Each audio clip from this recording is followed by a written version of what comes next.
Best health packages up to 80% discount. Tirumala Diagnostics. Sir నమస్తే sir. నమస్తే అండి. Sir Nippon India growth fund ఒక్కొక్క unit దాదాపు 3,000 రూపాయలంట. So ఎందుకు అంత హై ప్రైస్ అంటారు? అండ్ నిప్పాన్ గురించి నేను చాలాసార్లు విన్నాను. ఆల్మోస్ట్ ఒక 28 years 28 years back 1 lakh invest చేస్తుంటే ఇప్పటికి 2 కోట్లు 3 కోట్లు అని చెప్తుంటారు కదా. సో ఏంటి అసలు దానికి సంబంధించిన వివరాలను మన ప్రేక్షకులకు డీటెయిల్గా తెలియజేయగలరు? నిన్న ఫ్రైడే తోటి అది 3,015 రూపీస్ జరిగిందండి ఒక యూనిట్ వాల్యూ. ఒక ఎన్ఏ నెట్ అసెట్ వాల్యూ ఒక యూనిట్ వచ్చేసరికల్లా 3,015 రూపీస్ అండి. ఇండియాలో యూనిట్ వాల్యూ ఎంతున్న ఏకైక ఫండ్ ఇదే ఫస్ట్ ఫండ్. అంటే 2,000కి చేరింది ఇదే ఫస్ట్ ఫండ్. అండ్ 3,000 నెంబర్కి కూడా జరిగిన ఫస్ట్ ఫండ్ అనమాట ఇది. ఇందులో ఉన్న బ్యూటీ ఏంటంటే 28 ఇయర్స్ బ్యాక్ స్టార్ట్ చేశారు. 28 ఇయర్స్ బ్యాక్ అంటే 95లో స్టార్ట్ చేశారు. 1,000 రూపాయలు పెట్టిన వాళ్ళందరికీ ఇప్పటికి దగ్గర 3 కోట్ల రూపాయల దాకా వచ్చినాయండి. ఒక నెలకి 1,000 రూపాయలు ఎస్ఎస్ పెట్టిన వాళ్ళందరికీ ఇప్పటికి దగ్గర 3 కోట్ల దగ్గరికి వచ్చేసినాయి. Okay, one of the best fund అండి. ఇండియాలో మ్యూచువల్ ఫండ్ ఇండస్ట్రీని ఒక యూ టర్న్ తిప్పింది అనమాట. మనీ సంపాదించడం టఫ్ అండ్ కరడుపతి అవ్వటం చాలా టఫ్ అనుకున్న పబ్లిక్కి ఎస్ఐపి ద్వారా ఎవ్రీ మంత్ కొంచెం అమౌంట్తో కూడా ఎంతకంత సంపాదించుకోవచ్చు అని ప్రూవ్ చేసిన ఫస్ట్ ఫండ్ అనమాట ఇది. నిప్పాన్ అంటేనే చాలా ట్రస్ట్. అది ఇండియాలో first mutual fund, first ETFs అన్ని వీళ్ళకే అనమాట ఇది. 28 ఇయర్స్ నుంచి ఇప్పటి వరకు యావరేజ్ రిటర్న్స్ 23% అండి. బహుశా బ్యాంక్ డిపాజిట్లు చేసే వాళ్ళకి తెలియదేమో ఈ విషయం. 6%, 7%కి బ్యాంకులో పెడుతున్నారు. అండ్ 9%, 10%కి గోల్డ్లో పెడుతున్నారు. అఫ్కోర్స్ దీంట్లో వాలటిలిటీ ఉంటుంది. స్టాక్ మార్కెట్లో వాలటిలిటీ అసెట్ క్లాస్. ఎంతకంత ఎక్స్పీరియన్స్ ఉంటేనే దీన్ని డీల్ చేయడం వచ్చింది అనమాట. But still 23%. And long term point of లో ఇది 5 ఇయర్స్కో 10 ఇయర్స్కో కాదండి, 28 ఇయర్స్ హిస్టరీ. అంటే 300x performance. Mind blowing, simply mind blowing అండి. అండ్ ఎస్ఐపి పెట్టే వాళ్ళకున్నా బాగుంటుంది. అండ్ ఎస్డబ్ల్యూపి రిటైర్మెంట్ దగ్గరలో ఉన్న వాళ్ళు కూడా ఇది బాగుంటుందండి బేసికల్గా. అందుకని one of the best mutual fund for mid cap category అనమాట. ఇది మిడ్ క్యాప్ కేటగిరీ ఫండ్. అంటే టాప్ 100 దగ్గర నుంచి 250 వరకు ఉన్న కంపెనీలు ఇన్వెస్ట్ చేస్తారనమాట వీళ్ళు. So one of the best performance fund అండి. సో ఎవరికైనా కావాలంటే ఎస్ఐపిలో పెట్టుకోవచ్చు ఎవ్రీ మంత్.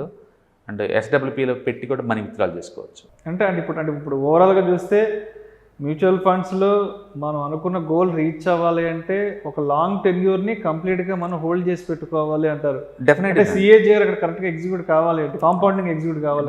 డెఫినెట్గా అండి. ఎందుకంటే ఫస్ట్ 10 ఇయర్స్ చాలా పెయిన్ఫుల్గా నడిచింది. బట్ ఒక్కసారి మనీ పోగిన తర్వాత క్విక్గా పోతుంటుంది. సపోజ్ 5 ఇయర్స్ డబుల్ అయింది అనుకోండి అమౌంట్, నెక్స్ట్ 3 ఇయర్స్కి డబుల్ అవుద్ది, ఆ నెక్స్ట్ 2 ఇయర్స్కి డబుల్ అవుద్ది, ఆ నెక్స్ట్ 1 ఇయర్కి డబుల్ అవుద్ది, ఆ నెక్స్ట్ 6 మంత్స్కి డబుల్ అవుద్ది, ఆ తర్వాత 1 మంత్కి డబుల్ అవుతూ ఉంటుంది.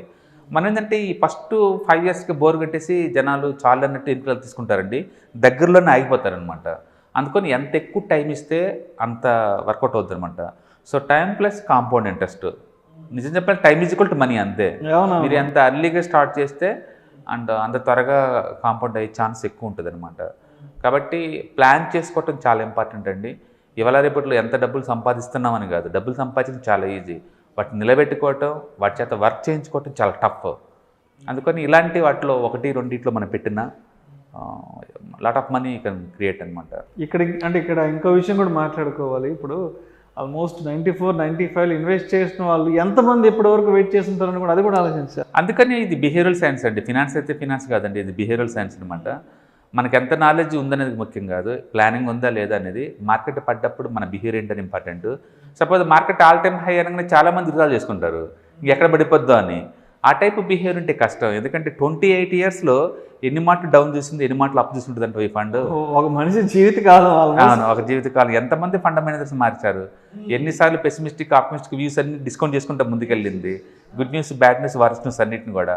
కొన్నిసార్లు ఫ్లాట్ రిజల్ట్, కొన్నిసార్లు టూ మచ్ అప్ సైడ్, కొన్నిసార్లు టూ మచ్ డౌన్ సైడ్, అన్నిటి డిస్కౌంట్ చేసుకుంటూ ముందుకు వచ్చింది. అందుకని లాంగ్ టర్మ్లో ఒక మంచి మ్యూచువల్ ఫండ్లో పెడితే ఎంత రావచ్చు అనేది ఒక క్లాసిక్ ఎగ్జాంపుల్ లాగా ఇది ప్రూవ్ చేసింది అనమాట.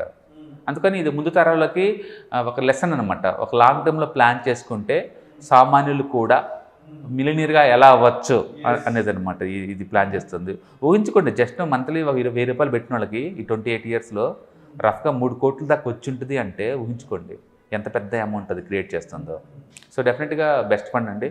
ఎస్ఐపి కన్నా బాగానే ఉంటుంది, ఎస్డబ్ల్యూపి కన్నా బాగానే ఉంటుంది ఇది. కాబట్టి రిటైర్మెంట్ ప్లానింగ్ కోసం కావాలన్నా, లేదా ఒక ఎడ్యుకేషనల్ ప్లానింగ్ కావాలన్నా, ఒక హౌస్ కొనుక్కోవడానికి ప్లాన్ చేయాలన్నా, ఒక టూర్కి ప్లాన్ చేయాలన్నా సరే అన్ని రిక్వైర్మెంట్కి ఇది ఈక్వలెంట్గా సూట్ అవుతుంది.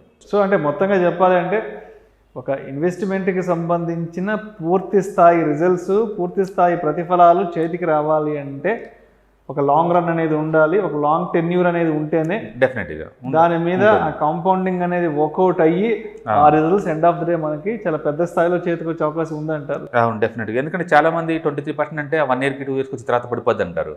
ఇది 1 yearకి 5 yearsకి 10 yearsకి 15 years కాదండి, 28 yearsకి అండి వచ్చింది. అదే ఒక మనిషి జీవితకాలం. ఒక జీవితకాలం అది వస్తుందంటే ఊహించుకో. చాలామంది డౌట్ అనమాట, మ్యూచువల్ ఫండ్ క్లోజ్ చేస్తేనో, మ్యూచువల్ ఫండ్ పోతేనో, వాళ్ళు పెట్టిన కంపెనీస్ దివాలా తీస్తేనో, ఫండ్ మేనేజర్ మారితేనో, ఇలా గవర్నమెంట్ మారితేనో అంటారండి. 20 years అన్నీ మారిపోయినాయండి, బట్ స్టిల్ ఇట్ జనరేటింగ్ ప్రపంచమే మారిపోయింది. పేపర్ వర్క్ నుంచి డిజిటల్ వర్క్ మారింది, స్టిల్ అది ఉంది, అది ఇంకా ఉందండి. Thank you sir.